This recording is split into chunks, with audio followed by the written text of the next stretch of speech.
I used to desperately wait for my paycheck. And the moment I would get it, it would just disappear within few minutes. The credit card bills, the rent, other payments, they would take most of my paycheck away. And I was basically left with no money. And in those moments, I always wondered, am I broke? Where's all my money going? Or what am I going to do for the rest of the month? And if I had used my credit card just to get through the remaining days, it would be the same story the next time I would get paid. So basically, no matter what I did, it just kept happening again and again. And I started to feel at the time that there was no way out for me. But in my desperate attempt to do something with it, I tried to hold back from spending. I did cut all the luxuries from my life. And if you have clicked on this video, I'm sure you must have tried so many techniques yourself. So hi, I'm Arul. And I've learned the fact that techniques don't stick with me for a long period of time unless I understand the behavior and the thought process behind them. And I'm making this video for the people who are just like me, who have tried so many things but still landed in the same place. So here are my 5 reasons behind the things that I was doing that made me feel broke without even realizing them, even when I was making good money. So the first reason is that I treated my paycheck as a reset point. So whenever I get paid, or whenever I would see that money in my bank account, I would immediately start paying all my expenses, all my bills, my credit card bill, my rent. Basically catching up with the money that I have already spent, but actually I didn't have at the time.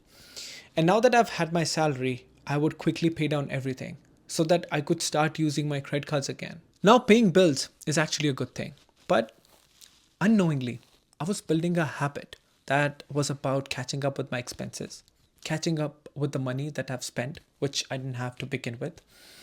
Now, finances aside, but I believe that the mindset of having paycheck as a reset point is actually a very dangerous mindset. It keeps you stuck in a loop and nothing will change unless we change the thought process itself. So the one thing that has helped me break this loop is to replace the reset by location. So whenever I get paid now, it's not about reset anymore. It's about allocating the money towards my expenses prior to making them. For example, $400 for groceries, $200 for gas for the coming month. But here, you might wonder, what if there's no money left? Well, my answer would be to first start changing the way you think about it. That'll be the first step. And dealing with the numbers would be the second one. So the second reason is that there's no feel good factor when it comes to the things that make financially sense for our paycheck. For example, budgeting is boring. Following budgeting requires discipline, which is even more boring. Who wants to do that?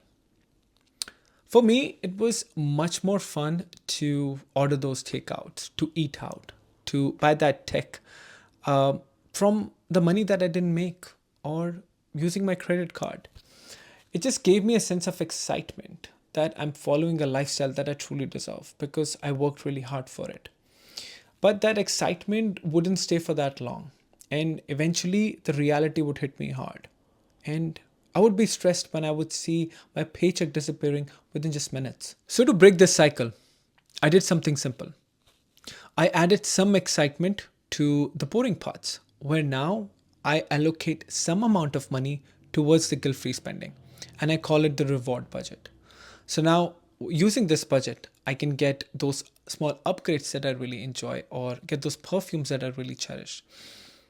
The intent here is not to restrict my behavior. It's just to give my behavior a channeled and a controlled outlet. And I've realized that this is a much more sustainable approach versus following those strict rules that look good on paper but are really hard to follow. So the third reason is saving or investing only with a purpose. So when I was growing up, I heard so many people saying that they're saving for a new house or they're saving for a new car or they're saving for an upgrade to their kitchen. So I picked up this idea that saving or investing needs to have a purpose. And I followed it too for a long period of time. For example, when I bought my condo, I saved for the down payment for the 2 years. But when I bought the condo, because my purpose was fulfilled, I didn't save or invest a single dollar for the first 6 months. And I remember during those 6 months, the feeling of being anxious or the feeling of being broke because basically I didn't have any money. And I always used to think, what if something goes wrong? Or what if something breaks tomorrow? And sometimes when going gets tough, life has a very weird way of doubling down on it. Because during those 6 months, the electric range of my condo broke and it costed me around $1,000 to replace it. And I was not ready for it. It was such a big hassle for me at the time because I didn't have any money. So, because of the instances like this in my life, I am a strong believer of saving and investing should never depend on any goal, should never depend on any purpose. It should be part of our lifestyle. And that's why I treat saving and investing like a bill. So, whenever I get paid now, a set amount goes into my investment accounts no matter what. And there's one thing I've realized that the feeling of being broke doesn't exist when we have money sitting in one of our accounts. The fourth reason is that I was lazy with my money.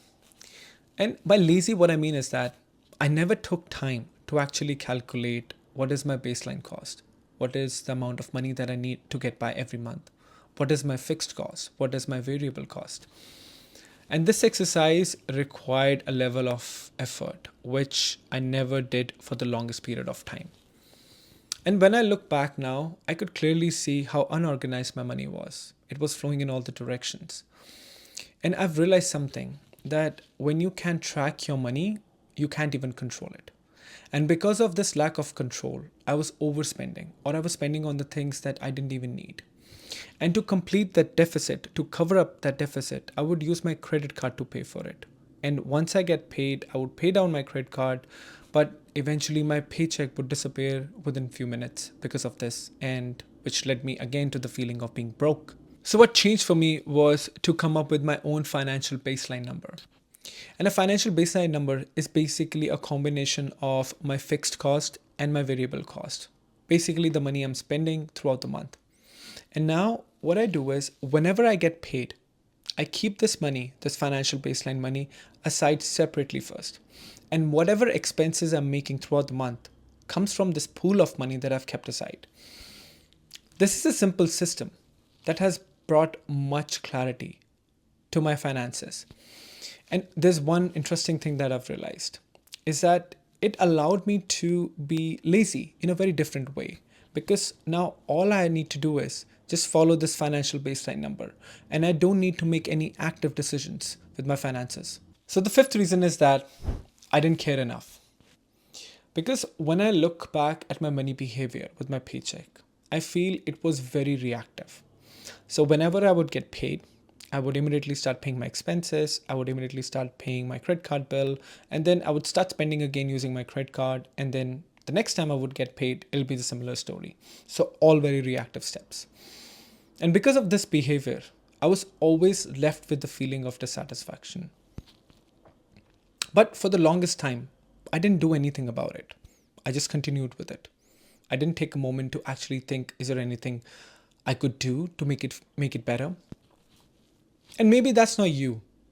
If you're watching this video, maybe you're trying to fix things or trying to make things better for yourself. But here's the thing. Just wanting to make things better isn't enough. It is also important to take a moment, take a pause, and think and figure out what's going on. But because I didn't take time to fix it, I stayed in that loop for a long period of time. Things started to change only when I started caring about them. When I started asking myself those difficult questions, like, what am I doing? Or is there anything I can do to improve myself? Just by having that intent, I was able to figure out the things that I'm sharing today. But has it made everything perfect? No. But has it improved things significantly? Absolutely. So if you also feel broke right after getting paid, I hope this video compels you to think the reasons behind your feeling. Whether they are similar or different, if you feel like sharing, do leave them in the comment section. And if you can do me a big favor, hit the subscribe button. It's free to you, but it is going to help me build this learning community that you are also part of now.